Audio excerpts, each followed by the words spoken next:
بسم اللہ الرحمن الرحیم۔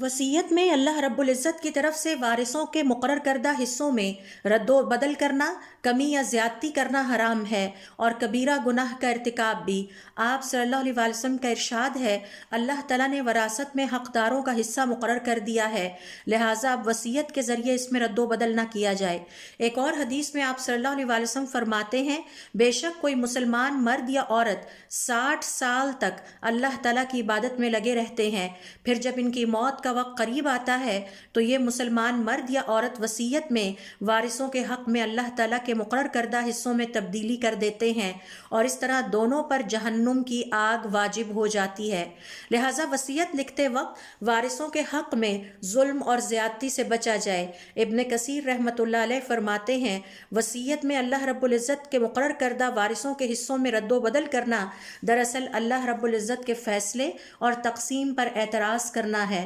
جبکہ مسلمان اللہ تعالیٰ کے فیصلوں پر اعتراض کرنے والا نہیں، انہیں تسلیم کرنے والا ہوتا ہے۔ پھر ہمیں یہ بات بھی یاد رکھنی چاہیے کہ مسلمانوں کو کسی بھی شکل میں نقصان پہنچانے والے یا اذیت یا دکھ دینے والے کے حق میں آپ صلی اللہ علیہ وسلم نے فرمایا، جس نے کسی دوسرے مسلمان کو نقصان پہنچایا اللہ تعالیٰ اسے نقصان پہنچائے گا، اور جس نے کسی مسلمان کے لیے سختی کی اللہ تعالیٰ اس کے لیے سختی کرے گا۔